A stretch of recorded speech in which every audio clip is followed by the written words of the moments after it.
The man from Homicide. According to Webster's dictionary, homicide is the killing of one human being by another. According to Lieutenant Lou Dana, it's the beginning of a dirty, dangerous job that doesn't end until the killer is found. I don't like killers.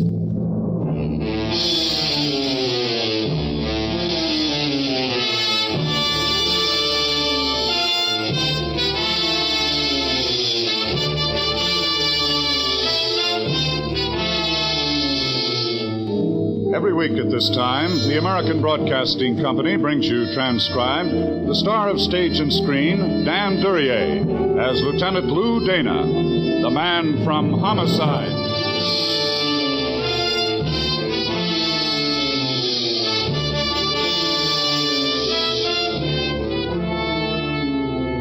The job a man does leaves its mark on him. Generally, you can spot a doctor, a lawyer, a butcher, a baker, half a block away. But what kind of a mark is left on the men who work out of homicide? Dave carried his 300 pounds into my office at headquarters. It had been a long time since he pounded a beat. Lou? Yes, Pappy? Martha Kent has come home.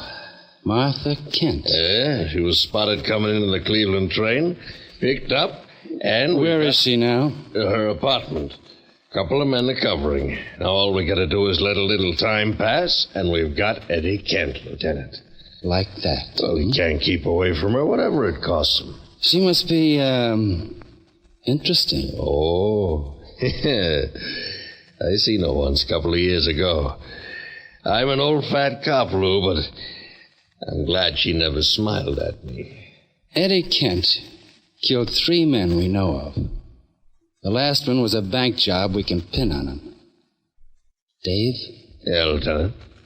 Those men covering her apartment. Uh-huh. Pull them out. But, Lou... Do it right away. Okay, Lieutenant, only I don't... She came in by train. How much of an effort did she make to shake anyone off her tail? Well, not much the way I got it. And headed straight for her apartment. No, Dave. Too pat. Well, I see what you mean a little, only what would she be after? Maybe she wants to be Mary. Huh? A merry widow. What's her address? 49 South Grover. 49 South Grover. If I'm not back in a little while, send my mail there. Maybe she'll smile at me.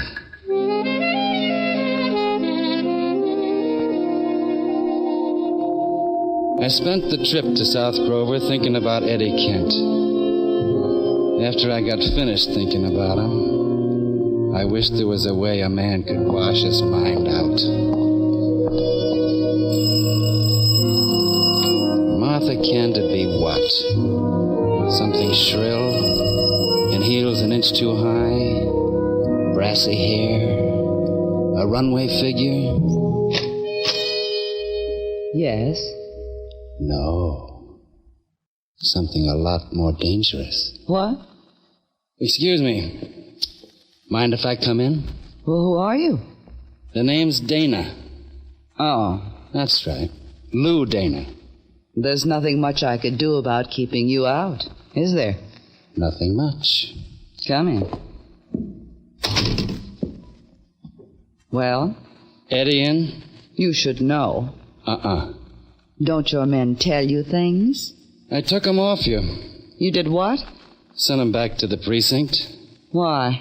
Their feet hurt. That was very kind of you. Thanks. Eddie isn't in. That's too bad.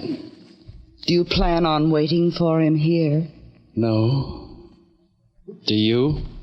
That's all, Lieutenant. Mrs. Kent, does Eddie know you don't, care anymore? Why not ask Eddie?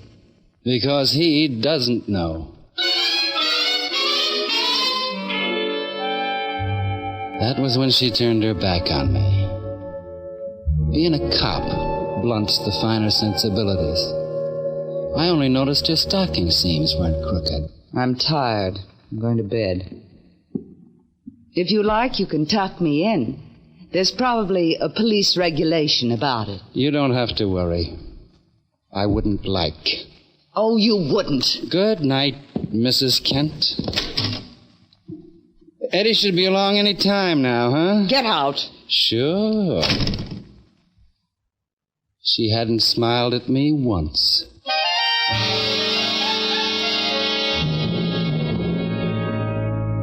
Cops in hallways are a natural. I didn't enjoy it. I stayed with it an hour and then moved out. There'd be two of them, one for the front, one for the back. I took the back. He'd be the easier of the two. There was an alley, garbage cans, and... Hey, cut it out! Don't reach for it. It's a big idea. Not very big. Out in the light, huh? Now, look, mister, if you think you're tough, you... Oh. Hello, Boiler. Dana. I think I'm tough. Well, I didn't know it was you, Lieutenant. What's special about that alley? Oh, I just happened to be passing by. Nobody passed any law about passing by. Boiler. Well, it's like this. I had a date to see a fella, and he says, meet me there.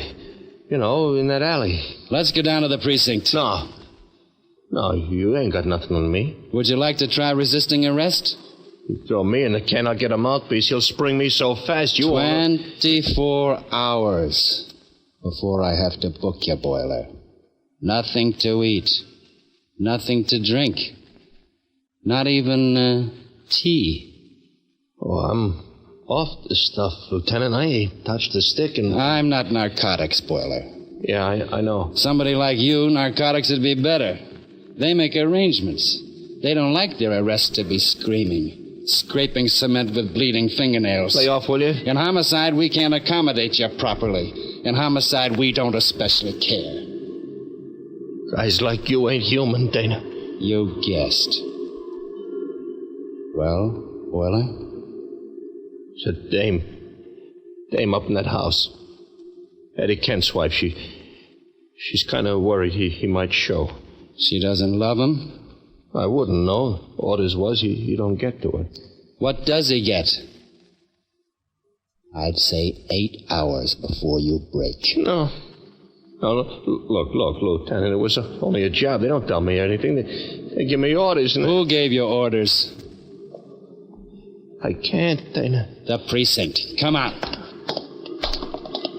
Hey, look, Lieutenant, I start spilling to cops. What would my life be worth? What's it worth now? Okay. It's McGrath. McGrath, huh? Yeah. Good night, Boiler. You won't tell him that I... Oh, what's the use? He'll know. You don't care what happens to a guy, do you, Dana? Not if he carries a gun. That's only in case Eddie was to get A tough. man with a gun, all he's got to do is crook a finger and he's a killer. I don't like killers. Good night, Boiler.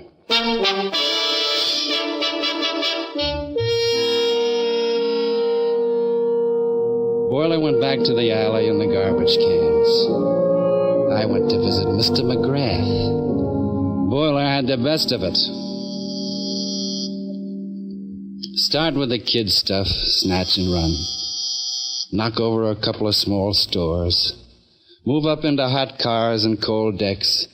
Pick up a few houses, take over a few wheels, buy a few deaths, and you wind up Mr. McGrath. But you wear tailored suits by then, and handmade shoes. And you got a hood for a doorman. Hey, what's the idea of this, Copper? Copper? No, you don't. You got a paper, Copper? Turn around and go away. No warrant. You keep coming. I got a legal right to blast you. Sure. But have you got the guts? Okay. Come on. We'll find out. I'm coming. Max, Yeah, Mr. McGrath. what's the trouble? I'm having words with a cop. He wants in. He ain't got no paper. Put your gun away and let the fool in. Okay. Be a pleasure to have him thrown off the force. Hello, McGrath. Lieutenant Dana. Max, you've been rude. Huh? Lieutenant Dana isn't an ordinary policeman. He's a personality. My door's always open to him. Apologize to the lieutenant, Max. He's a cop. I said Forget it, McGrath. Very well. You may leave us, Max. Okay. Max is a trifle crude, I'm afraid. Have a drink, Lieutenant? No. Never drink on duty, huh? I wouldn't like your brand. Not raw enough, I suppose. I got work to do. Haven't we all? What's half of $80,000, McGrath? $40,000? That kind of money worth a death? I haven't seen the latest quotations. Eddie Kent knocked over a bank 2 months ago. Killed a guard and collected $80,000. He had help. Indeed. $40,000 for Kent. $40,000 for, the help. Seems equitable. How do you share the death?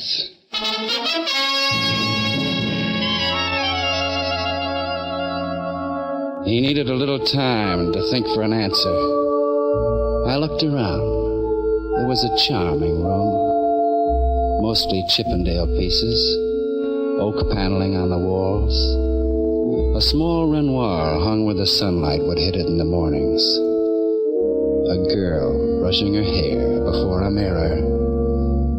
She looked like someone I'd seen, and for a minute I couldn't remember where. Then I remembered, but the girl in the painting was smiling. You've evidently decided to be nasty, Lieutenant. Why? Martha Kent. I beg your pardon? Martha Kent. A lovely girl, as I recall. Pity she's not in town anymore. She's in town. A pleasant thought. Eddie Kent alive gets $40,000. Eddie Kent dead gets a mouthful of dust in Potter's Field. You're picturesque. How do we kill Eddie Kent, McGrath? It's not exactly my problem. How do we kill him safely? Got it. We bait a trap. The lure? Martha Kent. Fine. Eddie goes for her. How does that kill him, though? I couldn't say. We make sure the cops know where Martha Kent is. We fake it a little, so the cops think it's their own idea. They stake out. Eddie makes a beeline for her lovely arms. Runs into a couple of cops. So? You picked us to kill him for you. No, be careful. I'm very careful. That was from me, personally. You'll be sorry for this. The department will mail you a written apology.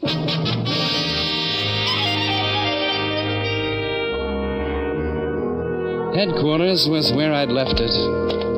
They'd built it of stone.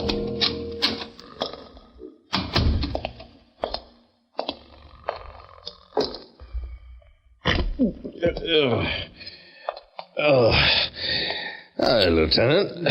You got out of that one fast. Who was asleep? I was. Go on back. It's cold out here. Yeah. How's it set up, Lou? Oh, stalemate, I guess. McGrath's got a couple of men covering for Mrs. Kent. They'll keep Eddie off. McGrath, huh? No good, Lou. He was in on the bank job with Kent. You got proof? No, but it has to be that way. He was the one set up Mrs. Kent as a decoy. When I pulled the cops out, his men moved in. Don't want to split with Eddie, huh? 40,000 reasons against it. Yeah. Lou, you look beat. Occupational disease, Dave. Yeah. Martha Kent do any smiling? Not in my direction. I'll be in my office for a while. Doing what? Waiting. I wouldn't know for what. Don't ask me, huh?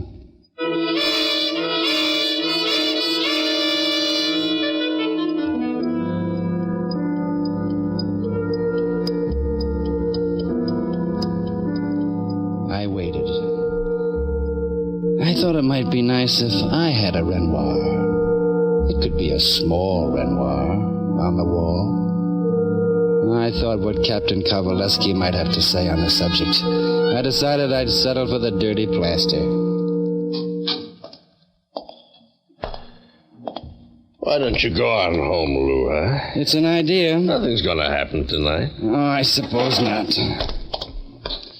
I feel restless. You slap McGrath around? Only once, Dave. Oh, you're improving. You could still find trouble that way. Well, he was trying to buy a killing from us. Yeah. You take it too hard, Lou. You'll never get fat like me. Too bad. I was looking forward to it. Go on home. I'm going. Lou. Yeah?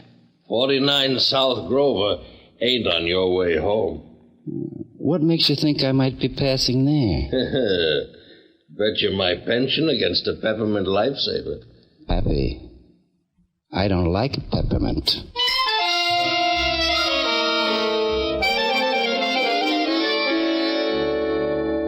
He would have won. McGrath's man out front of her house was holding down the same tree. I drove around the block to see if Boiler was still holding down the back. Martha Kent was in on the deal with McGrath. The decoy had to be, and she was. The girl in the Renoir was smiling. Maybe she was too polite to laugh out loud at me. Renoir painted beautiful things. No sense of reality. Boiler among the garbage cans would have been a more practical subject. But Boiler wasn't there. The alley closed in on me. I was in a hurry. And careless. I stumbled over a garbage can and almost missed him. Boiler was propped up against the wall, his legs straight out before him, his head slumped down over his chest. He might have been brooding about the blood that had poured out of that chest if he hadn't been so completely dead.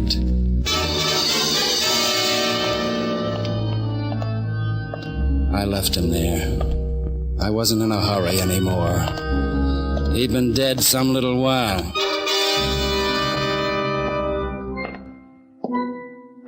Whatever had been going to happen in Martha Kent's apartment would already have happened. I didn't care too much about finding out. The lock on Martha Kent's door was in fine shape, except that the door wasn't locked. The living room was the way I remembered it. I had nothing to remember about the bedroom. But there'd be something I'd work at forgetting. She'd fallen back across the bed. The stain on the front of her dress hadn't been her dressmaker's idea. Her eyes were open, and when I bent over, I could have sworn they saw me. Hello. Mrs. Kent. I thought maybe I'd see you again. Hold it.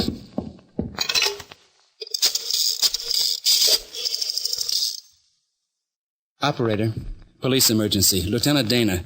Get a doctor to 49 South Grover, apartment 3C immediately. Got it? Yeah. Lieutenant. Better not talk. There'll be a doctor here in a couple of minutes. You've seen people like this before. I should be dead.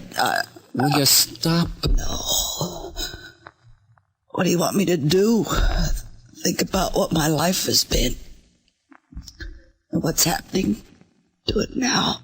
There might be a chance. Are you trying to make me laugh? Lieutenant, you look funny. It's a habit my face has. You know who? Yeah. I'm tired. I want to go to sleep. You can tuck me in if you like. That's what I said when I was still alive. You said you wouldn't like. You lied, didn't you, Lieutenant? I lied. I do. Please. It's all going so fast. Now, please. All right. I'll tuck you in. Thank.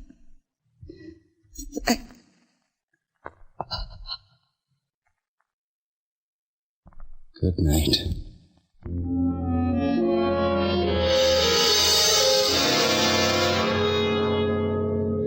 The doctor was a little late. The homicide squad arrived and made noises and was very busy. There was a guy named Shakespeare wrote a play. And when his character died, he said, "The rest is silence." In my line, the rest is routine. Go on, Sam. Get the cameras out of here. You ain't shooting the movie. All right. Terry, rush that print over to the lab, huh? Take it easy, will you? Go get the lead out. Get the lead out. Dave was there, making like a sergeant. The men loved every pound of him. No reporters till later. Come on now, boys. Get rolling, huh? Lieutenant. Yeah, Dave? Snap out of it. Out of what? I'm feeling fine. Don't kid Pappy, huh? Sorry, Dave. Call it I'm tired and forget it. Okay. The boys have been through the building. Did they have fun? Dug up a couple of neighbors, heard the shots. Thought it was a car backfiring. That was bright of them. Well, it gives us the time she was shot. 1 hour and 11 minutes ago. That'll help. Not the girl, maybe, but the district attorney's gonna need it. All right. He's got it. And Boiler must have been shot a few minutes before that. Gives you the pair of them. Pinned down close, too. Close enough. Eddie Kent's out in the open now. Must have been holed up the last 2 months someplace in town. With her showing, it brought him out. He realized she'd thrown in with McGrath, so he Save figured... it for the report, Dave. Yeah, okay. We'll get him pretty quick now. Sure.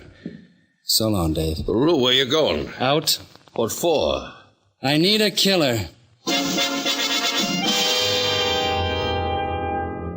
There's the old one about the man who lost a horse, who said to himself, "If I were a horse, where would I go?" And then he went there. If I were Eddie Kent, I'd go to visit McGrath. I went.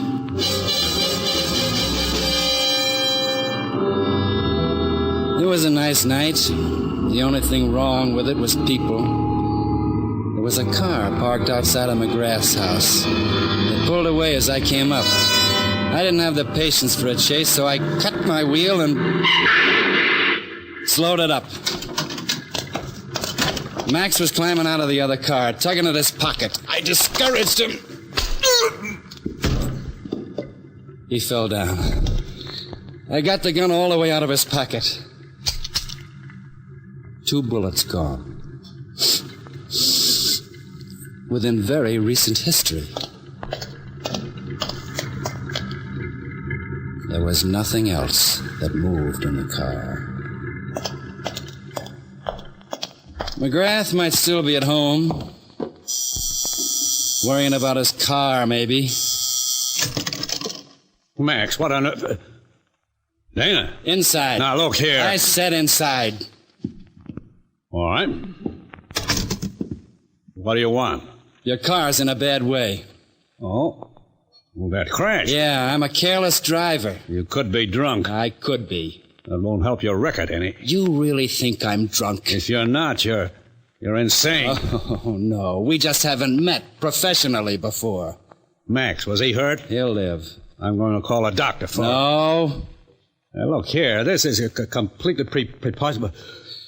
Something bothering you? I haven't anything further to say to you, Dana. One man's opinion. Yours. I don't share it. You must have... you must have looked into the car. I did. Well, that can be explained easily. Explain it easily. Eddie Kent was a killer. He apparently thought his wife and I had been a little too friendly. Had you? You know how it is, Lieutenant. No. Anyway, he came here, threatened to kill me, so Max beat him to it, that's all. It was a case of self-defense. Would stand up in any court. Sure. So there's no reason to act the way you are. Where was he delivering the body? To the aquarium? Well, you see, Max's record. isn't too good. He was afraid the police might not readily accept a self-defense plea. He wanted to dispose of the body. I tried to persuade him not to, but I failed. As a matter of fact, I was just about to notify the police myself. Uh-huh. I think you'll find the bullets in Eddie Kent's body came from Max's gun. I know they did. Well, we can relax, can't we? I've been relaxing for hours. How about the bullets in Boiler's body and Martha Kent's body? Well, they'd have come from Eddie Kent's gun, obviously. You mean the gun planted on Eddie Kent, don't you? What do you mean? Kent came here to see you first, for his share of the bank money. Kent died here. Max took care of that. But you still didn't own that $80,000. There was Martha Kent left. You saw a nice piece of business opening up. Oh, you're dreaming. A cop's dream. So you headed for her apartment. You had to dispose of Boiler. He knew too much. You couldn't afford to have him around. And then you went upstairs and ended the partnership between you and Martha Kent. You came back, planted the gun you'd used on Eddie Kent, and instructed Max to dump his body where it wouldn't be found for a while. That way, no medical examiner could prove Kent had died before his wife. Well, that's very ingenious. You've got nothing to base it on. I've got Kent's body. Good lawyer. I've got something else. An unlocked door. What does that mean? Martha Kent's door was unlocked when I got there, and the lock hadn't been tampered with. She wouldn't have opened that door to her husband. Not when she knew the trap she'd helped set for him. She'd have opened it for you, McGrath. You've been fumbling in that desk long enough. Bring the gun up. I'll let you have first shot. You can't do anything to me. First shot. Well? Yeah. You do better with women. Don't worry. I won't slap you. All right. How dirty can a man's hands get?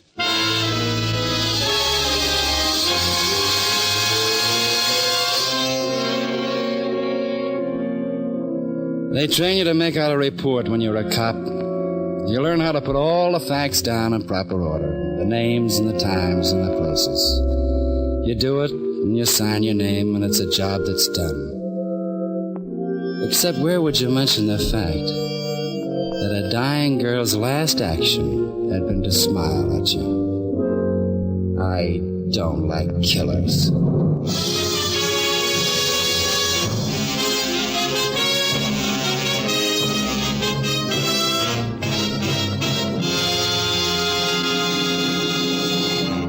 You just heard another in a series starring Dan Duryea as the man from Homicide, with Larry Dobkin as Dave.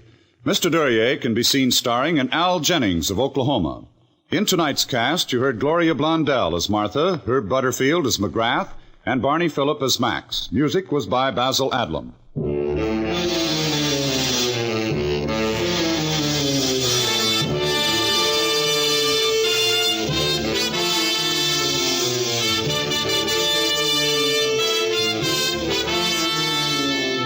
The Man from Homicide is transcribed and written by Lou Vittes, directed by Dwight Hauser. Be with us again next week, same time, over most of these same ABC stations, to hear Dan Duryea as the Man from Homicide.